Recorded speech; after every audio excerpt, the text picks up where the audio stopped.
and this means innovating those resources and initiatives. This is community safety reform work that includes police reform, but is also much more. Police reform cannot be sustainable without reassessing and changing our approach to community safety. And this new approach to a safer Minneapolis cannot exist without policing that is community-oriented. As we move forward with this process, we're here today to speak to the city's progress toward reform under the MDHR settlement agreement as recognized in the independent evaluator ELEFA's Year 1 report. This report covers the city's progress over the last 6-month period from October 1st, 2024 through March 31st, 2025. As the Year 1 report itself states, the city and MPD have made more progress toward building a foundation for sustainable reform in the first year of monitoring than nearly any other jurisdiction. Over this last 6 months, the city and specifically the Minneapolis Police Department has been hard at work crafting policies and trainings that move us forward and help the city provide safety services that align with national best practices.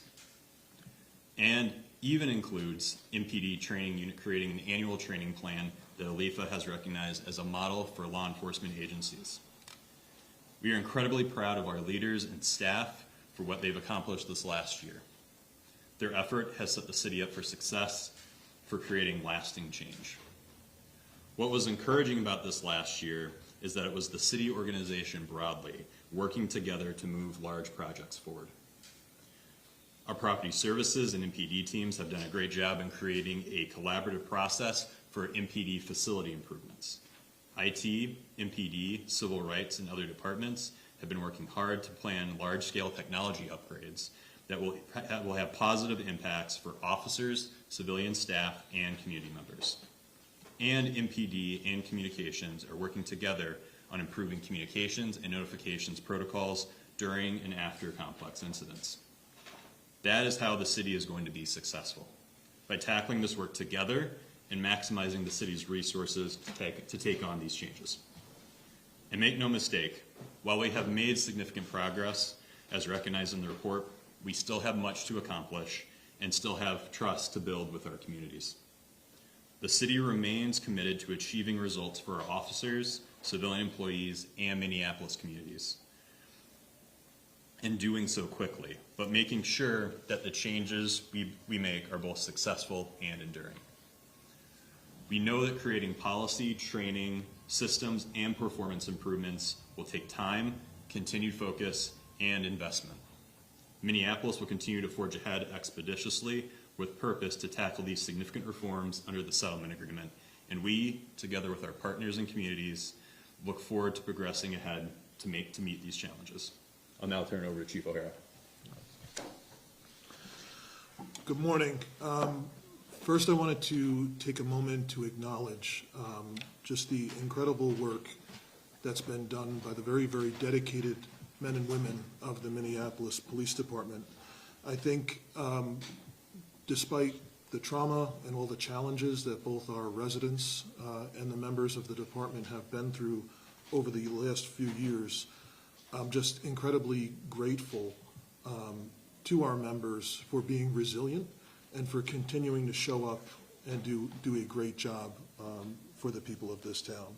I also want to specifically acknowledge Commander Yolanda Wilkes, who's here with us to my right. Commander Wilkes is the leader over our implementation unit, which is a unit of both sworn and professional staff that have worked tirelessly coordinating a lot of the efforts that are being spoken about in this report.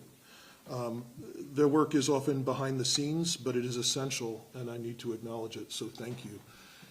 In addition, there's been a whole lot of members of the department in the precincts and throughout the city that have been involved in this effort.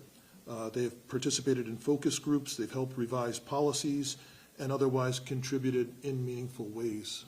So thank you to all the members who have stepped up and have been a positive part in implementing these reforms. The progress that we're talking about today is a testament to the commitment and dedication of not just our police department, but those in our community and across the entire city enterprise. I am proud of what has been accomplished, and it is on display in this report. I think it is unrivaled by any other city in just 1 year under any type of consent decree. I also want to extend a very sincere thanks to David Douglas and Michael Harrison and the entire independent monitoring team at ELEFA. There have been a lot of criticisms over the years of consent decrees and in particular monitors. And I can tell you, we are very fortunate to have the team that we do. They have not just sat back and had us figure it out on our own. They have been a very active and engaged part of trying to ensure that change becomes real for the people of our community. So we owe them some thanks as well. And also, as I mentioned, we owe certainly a debt of gratitude to the community here in Minneapolis.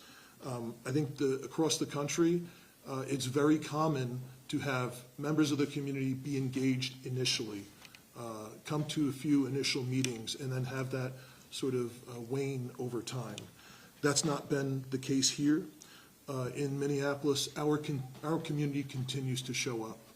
When we have community engagement, town hall meetings around these issues, they take time attending forums, reviewing policies, and really standing shoulder to shoulder with us as we continue to do this work.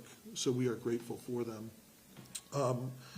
I also need to extend thanks to our partners in the city enterprise, and certainly to our mayor, Jacob Fry, who has been unrelenting in his leadership and his support for not just implementing these reforms, but helping us to ensure that we can be effective in policing the city at the same time. Also want to extend thanks to the City Council, to our Community Safety Commissioner, Todd Barnett, the City Attorney's Office, and all who have helped us work through these issues. This progress that everyone is reading about today would not have been possible without that team effort by everyone involved, and we are extremely grateful for everyone's support. We understand that meaningful change takes time, but it is very clear in this report that we are making very demonstrable progress. We are committed to making sustainable, thoughtful improvements, not quick fixes.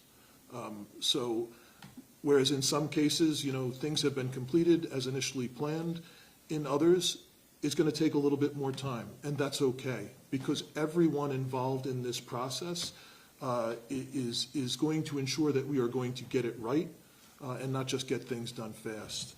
And I think as policies are finalized and our training continues to take root, the impact of this work will become even more visible in the communities we serve. And I think it's been clear, especially over the last year, the feedback that I have gotten in handwritten cards and letters and emails from people in the community, that the community sees the difference already.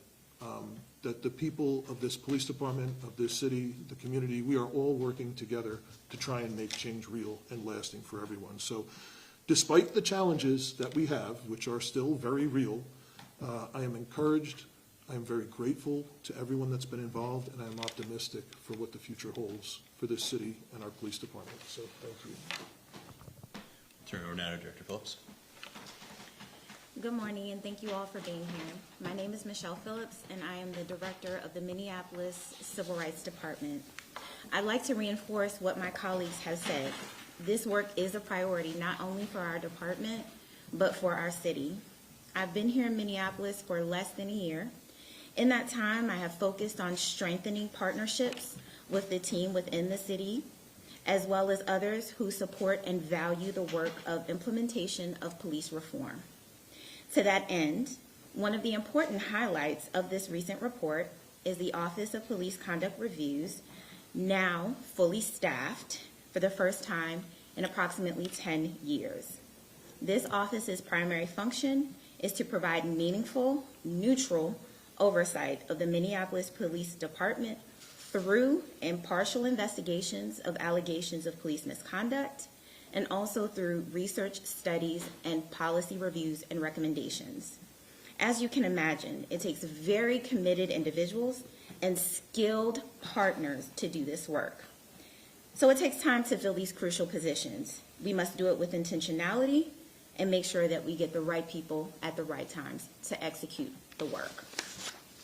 I'm committed to ensuring all staff are trained and prepared to execute these duties on behalf of the residents of Minneapolis with the highest level of integrity and impartiality. Another highlight of the report is our backlog of police misconduct complaints. We're on pace to eliminate it. We've reviewed all 234 complaints from the historical backlog as outlined in the ELEFA report. Approximately 30 of those complaints were completed as of the end of this reporting period. Staff are laser focused on completing the remaining investigatory work as soon as possible. But we must remember that quality reports, complete and thorough investigations are our priority. We want to complete them timely, but we want to make sure that they are right. Bottom line, as of the reporting period, there will still be cases that need to be assigned from the backlog. However, as of today, all cases in the historic backlog have been assigned and are being investigated actively by OPCR investigators. OPCR continues to submit investigations for review to the CCPO, which is our Community Commission on Police Oversight Review Panel.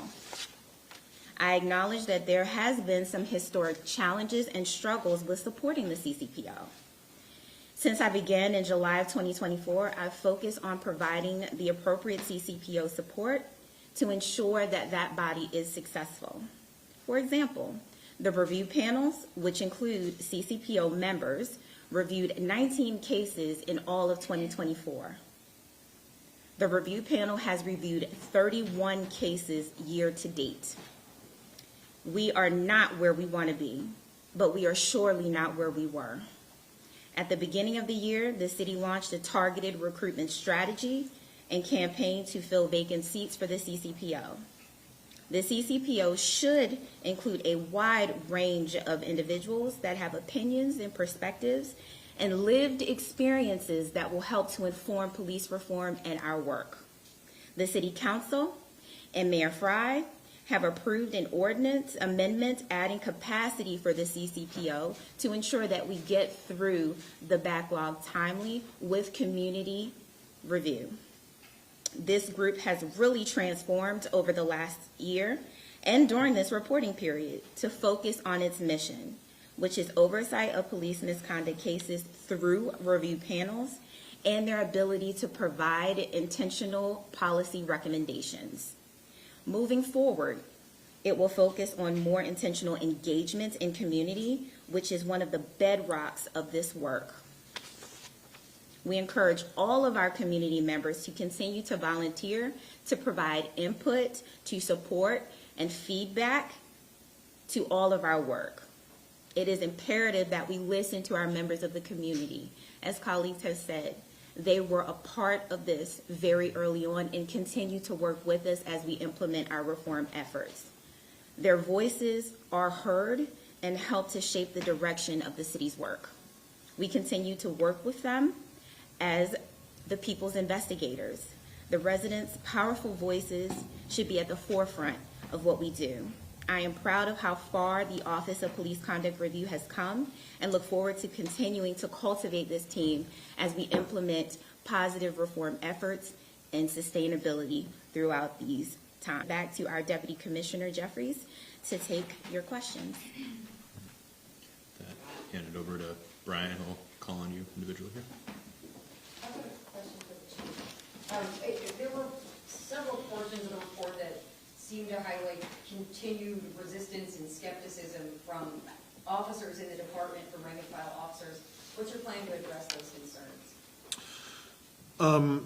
So Renee's question was, the report highlights skepticism from the officers in the report. So I think the report reflects very honest and open discussions that the monitor had with members of the department around the city. And I think the reality is we have been asking a whole lot of our cops in this town over the last few years as caseloads have continued to increase and as the manpower has decreased. And I think it's important to keep in mind that while we continue to ask them to do more and more, there's a whole lot of uncertainty with the reform process as we go forward. I think from a cop's perspective, they are worried about what does this mean for me? And a lot of the time over the first year here, as you'll see in the report, is developing policies and initially developing trainings. So there is a whole lot of lag time that's been happening where things are being said and they're not sure what does this actually look like for me. And I think that's normal. I think that's typical as you go through this process. But we have not been, sitting back and waiting. I have been present at roll calls and answered questions when they've come up. Commander Wilkes and her team regularly go out. They have focus groups with officers who are willing to participate and address issues as they come up. But I think ultimately, I am impressed with the level of buy-in that we have gotten this far, with all things considered. And I'm confident that as we continue to invest in the officers' training, as we continue to make more invest in officers' health and wellness, and as they see, we are looking to fix problems. We are looking to early on identify and help officers before a problem develops. I think then that's ultimately when we will continue to get more and more buyback. But I think we have to recognize there has been a whole lot of change and trauma for these cops over the last few years, and this is all adding additional work, a whole lot of additional work onto what has been, a very tough time in people's career. If I may just follow up, the monitor observed what they call a serious issue in a training class. Yep. Where officers were questioning the curriculum and were critical of MDHR, didn't want MDHR or the monitors to be in the room. Yep. How do you plan to address the resistance among rank and file? So the question Renee is asking about is talking about a specific training that both MDHR and the monitors were observing, which was the state's crisis intervention training, which does not take place in Minneapolis. We send our cops to a different place, and different instructors that are not from the police department conduct that training. So that has been addressed already. And there's a communication at the beginning of training to level set expectations in training. But the long-term plan is, as the monitor has recommended in the report, to have a member of the MPD as a part of co-training that instruction. And I think that's an easy way to address it, because it's in that training environment where that issue happened, not when cops are here locally doing the other trainings. To follow up on what Renee asked about communication, and particularly with this early intervention system, looking at page 40 here, a lot of officers are distrustful of it. Yes. What are you doing to ease those concerns and explain what this EIS is really about? That is a natural concern that cops everywhere have, because they feel like it is intrinsically tied to discipline somehow, that it is just another gotcha in the context of we're adding hundreds and hundreds of pages of new policies that could potentially be violated. It has been a long process, and it continues to go forward, trying to get the technology in place to implement fully the early intervention system. I think once that is ultimately implemented and we are able to be effective, cops can see ultimately what it is. But we are not there yet. And I think, it is going to take our ability to actually implement this system in an effective way so that cops are hearing about potential complaints that might be coming up first when they happen, first as a pattern starts to emerge, and not months or a year later. And so I think the difficulty is both, the technology element of being able to implement that system and the reality of the system that the cops here have been living under this entire time, with backlogs and everything else. I'd like to ask a question about the backlogs. It looks like your backlog before, the level one, I mean, it's down dramatically. How far back does some of the backlog go? I don't have that information in front of me. We can get that to you, but I do believe the backlog that Esme is talking about is for force investigations Right, specifically. right. Yeah, I was wondering if it went back 6 months, or did it go back 5 years? it's longer than that. Longer than Yeah, that, yeah. 685 cases? It's definitely longer than 6 months. I can find that out, and we'll get that to you before we leave. Yeah. What are you, And to be clear on that backlog, that doesn't mean that 685 cases were not reviewed at all. That means that the initial review done at the precinct level by the sergeant and by the lieutenant was completed, but the final administrative review in internal affairs under the force investigations team had not been completed. That's the final review. what does this do to the department to clear what obviously is a significant backlog? Well, it is necessary, obviously, to get this done, in particular in the force investigations backlog that you're talking about. However, just as the report highlights, there remain very, very significant staffing problems in internal affairs, whether it's for internal complaints or for force investigations. We are relying on a contract with an independent law firm to help us close out that backlog. But I believe the report also mentions we will need to continue contracting with some law firm to help us, continue to stay out of the backlog once we do clear it. And I do think everything will be clear, by June, I think, at the latest. What impact does that have on the department to have, I mean, that's a big backlog on September. Well, the liability of potentially one case being in there that's problematic that we didn't know about. I mean, that liability then is gone once the final administrative review is closed. And how about discipline to the officers? Is that? Potentially, yeah. Has any officer been disciplined as a result of clearing all these backlogs, whether it's the force investigations or the? I'm sure there has been certainly cases that are in process, either that I have gotten or am about to get, because just because it's cleared the backlog doesn't mean that then it comes to me. Then there's the supervisory review, then it goes before the panel that Director Phillips was speaking about, and then finally it comes to me.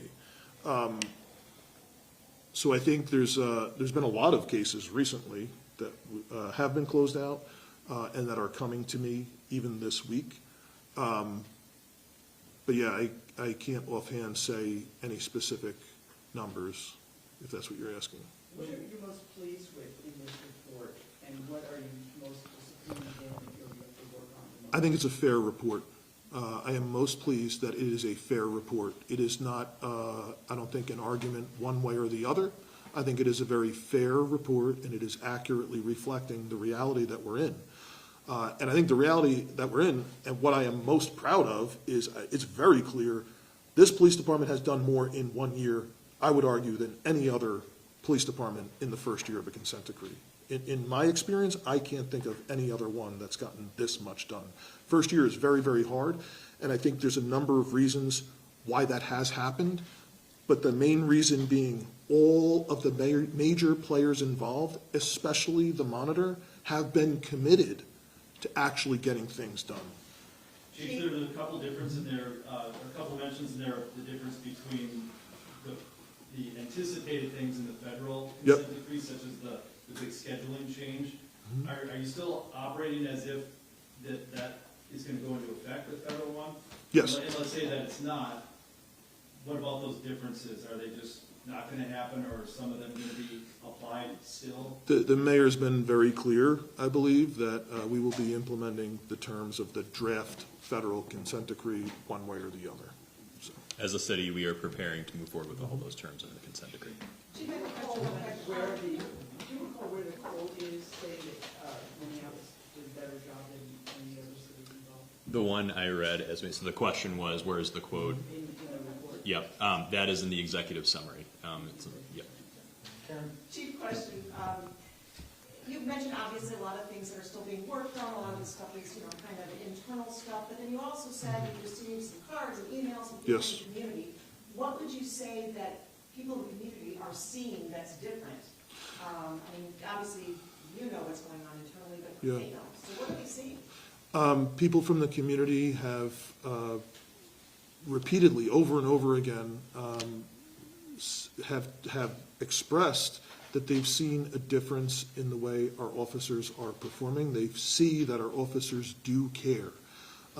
They know oftentimes that we are challenged. We're challenged with staffing. We have to prioritize things and so on. But I think it's been very, very clear over and over again that people are thankful and have noticed, I would say, the difference in officers' demeanor, in officers' efforts, and just in how urgently and how seriously we are trying to address the problems our residents are seeing as best we can.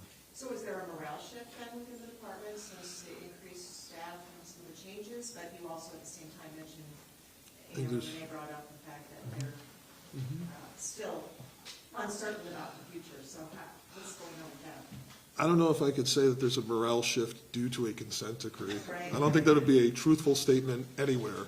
But I do think, I know from what some officers' spouses and family members have told me, our officers are starting to heal. It's been a long 5 years. It's been very, very difficult for people. I think they're starting to be proud of what they do again, getting back to the reasons why they got into this profession in the first place, and I think they are starting to see that the community is recognizing that as well.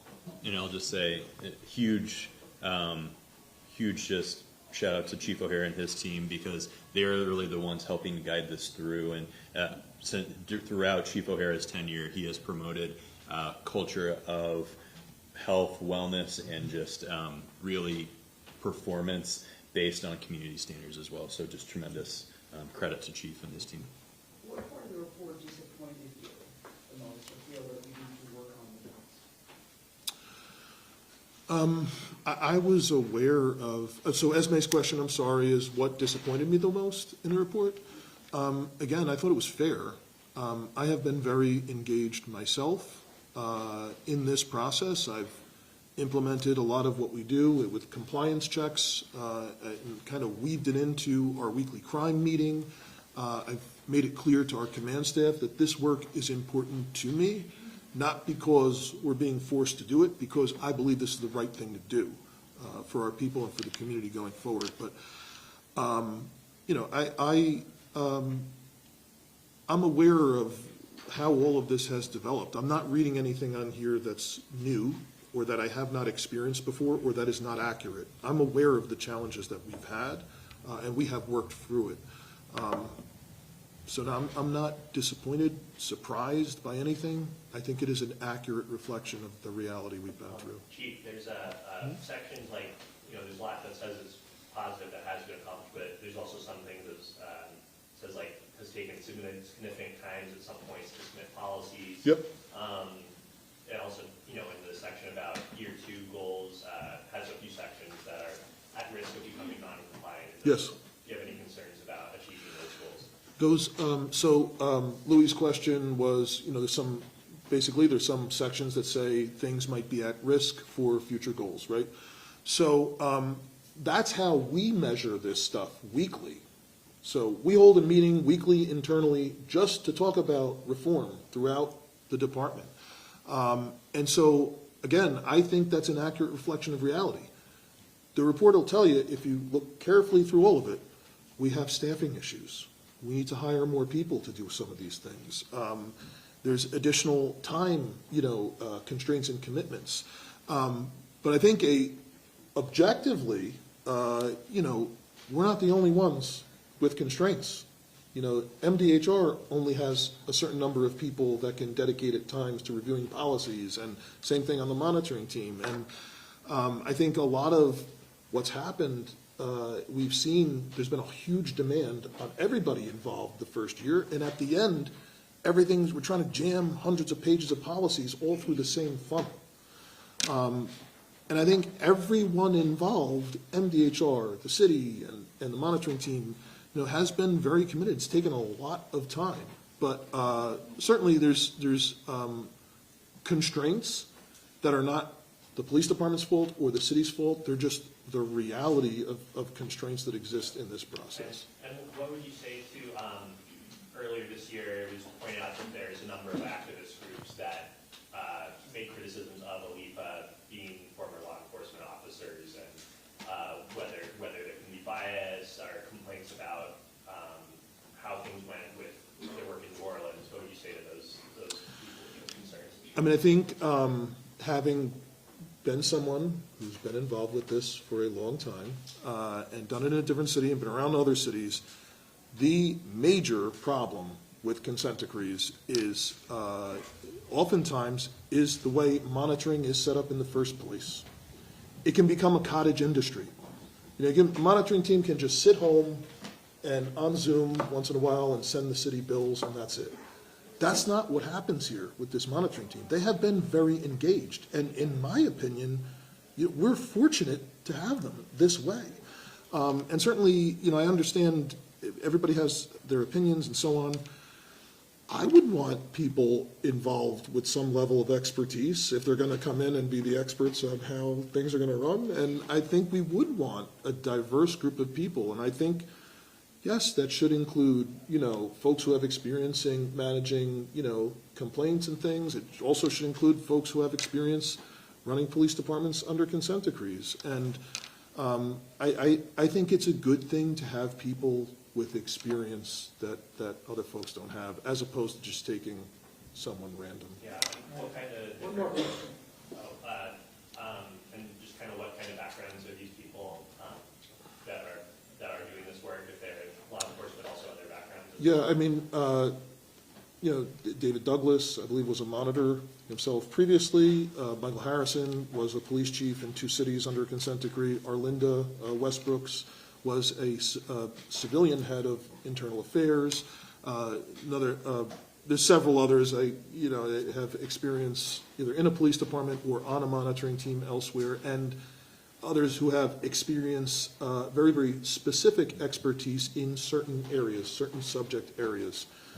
And I would think you want people with subject area expertise to be involved in saying what the best practices in those areas are. Thank you. One more. All right, one more. The monitor mentioned news reporting on the data dashboard and asked MPD to consider redisplaying categories that they previously displayed and better explain data specifically on injuries that may arise during use of force incidents. Is that something your office is planning for? We're working on it, yes. All right, thanks, Yep. folks. I don't have a time, we can follow up. Yep. Thank you, Renee. Yep.